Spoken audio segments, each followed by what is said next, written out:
Bismillahirrahmanirrahim. Assalamu alaikum students. It's me Miss Afshin and I'm here with you all of you. Today I'm going to deliver the lecture on the topic of the oscillatory motion for the class 10, and today we will get a start for the class 10 and we will discuss about the different topics of your book. So the first lecture of uh, our 10th class is the oscillatory motion. Before going into the detail of the oscillatory motion, we must know what is the oscillatory motion or what is the vibratory motion. The to and fro motion of a body about its mean position is called oscillatory motion. If you see the definition of the oscillatory motion, so this is also the definition of the vibratory motion, which you discussed earlier in the 9th classes as well. And now in 10th class, what is the oscillatory motion? So that was named as a vibratory motion in the 9th class, and now in the 10th this is also known as oscillatory. I'm going to मैं जो इसमें ये लफ्ज़ use कर रही हूँ कि 9th में इसको वाइब्रेटरी और 10th में इसको ऑसिलेटरी, तो इसका मतलब ये नहीं है कि ये 9th और 10th के हिसाब से जा रहा है, बल्कि मैं आपको सिर्फ इसका ये डिफरेंस बता रही हूँ कि 9th में आपने इसको वाइब्रेटरी मोशन, ये जो डेफिनीशन आपने पढ़ी, ये आपकी वो टाइप्स ऑफ मोशन में जब आप कर रहे होते हैं तो उसमें आपको वाइब्रेटरी में आता है, लेकिन ये ऑसिलेटरी मोशन की भी है। तो ऑसिलेटरी मोशन को हम वाइब्रेटरी मोशन भी कहते हैं। Means they one oscillation is also called one vibration. Means vibration and oscillation both are the same thing. The to and fro motion of a body about its mean position. Mean position means the position where the body was in the state of rest, no force was applying, and before taking the body from the extreme position to mean position, before the disturbance, the body was present on which position, that was called the mean position or equilibrium position. This is also known as what? Equilibrium.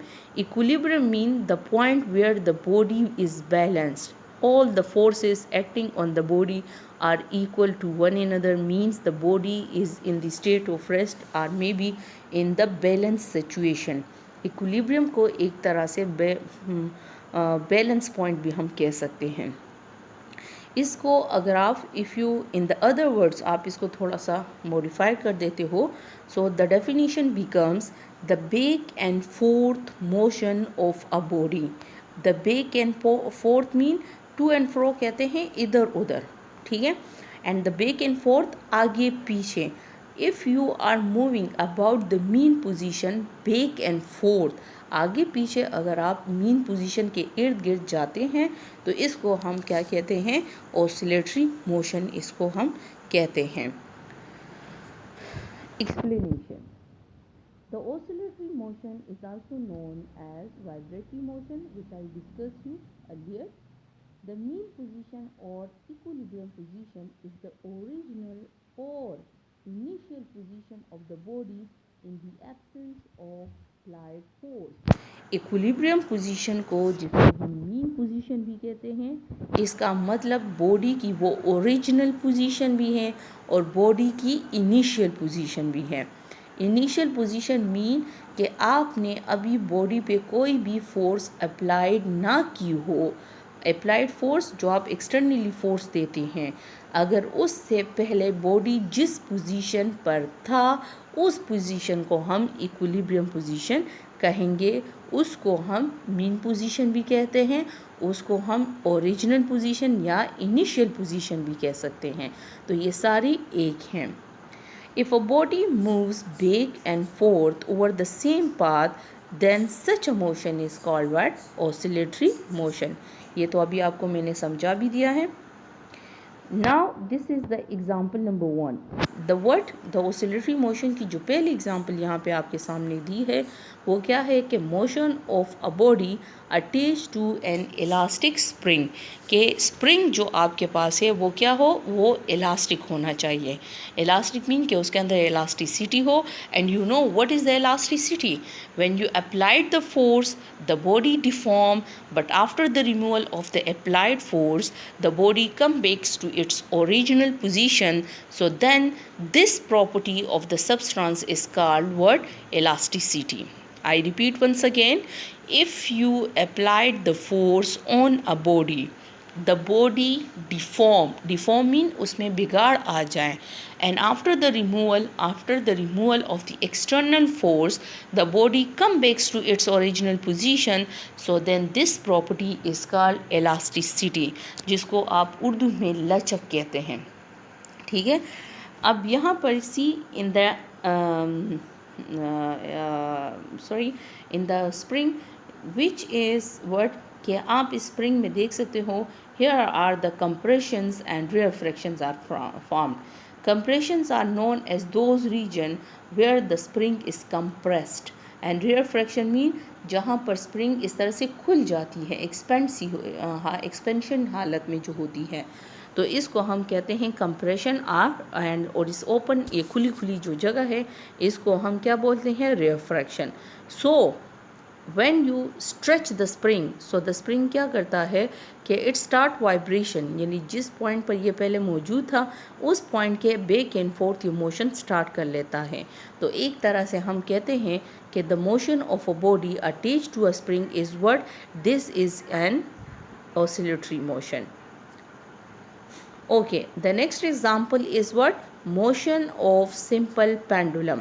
Pendulum क्या होता है? When you take a small bob, and I think this is your last. Okay. The second example is what? Pendulum. जो आपकी book में है. Motion of the simple pendulum is what?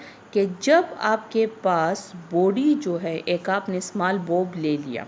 Bob का मतलब एक छोटा सा स्टील का बॉल ऐसे, और आप उसको एक स्ट्रिंग के साथ, स्ट्रिंग मीन धागा, you can see this is a string, एक स्ट्रिंग के साथ जब आप इसको एक तरह से बांध देते हैं, सस्पेंड कर देते हैं, तो it is what? This is your pendulum. Clear? Now see, this was the mean position and I take the pendulum to this position. This point is now called the extreme position, जिस पर आप इसको ले जाते हैं, तो ये आपकी एक्सट्रीम पोजीशन हो जाती है. ये इसकी मीन पोजीशन थी. जब यहाँ पर मैंने बॉडी पे फोर्स अप्लाई की और इसको मैं एक्सट्रीम पोजीशन तक लेके आई, तो यहाँ पर आने के बाद जब आप इसको जैसे छोड़ देते हैं तो ये क्या कर लेता है कि ये इसी मीन पोजीशन के बैक एंड फोर्थ, यानी इस तरह आगे पीछे जो है वो मोशन जो है वो स्टार्ट कर लेता है.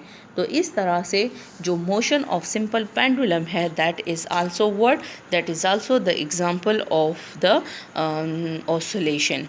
यहाँ पर इसके अंदर ये जो mg cos थीटा है, mg mean the weight of the Bob है, फिर इसके साथ ये mg साइन है, तो ये आप इसकी इंशाल्लाह सिंपल हार्मोनिक मोशन में हम इसको डिटेल में पढ़ते हैं कि फिर क्या है कि हमारे पास जो मोशन ऑफ सिंपल पेंडुलम है ये फिर क्या सिंपल हार्मोनिक मोशन है कि नहीं है. तो ये फिर हम उस केस में हम इसको डिटेल में पढ़ेंगे. ये अभी हमने यहाँ पर सिर्फ इसको देखा कि ये क्या करता है कि when we displace the bob from its mean position to the extreme and then release it, तो it start vibration about the mean position. So this is called what? This is the oscillatory motion. So any motion of the object which repeat itself after the equal interval of the time, वो तो फिर आपके पास periodic motion हो जाती है. लेकिन अगर आपके पास बॉडी की मोशन ऐसी है कि वो मीन पोजीशन के टू एंड फ्रो या फिर बैक एंड फोर्थ मोशन होती है, तो इसको हम क्या नाम दे देते हैं? इसको हम ऑसिलेशन का नाम दे देते हैं. So this was your today's topic, the oscillatory motion.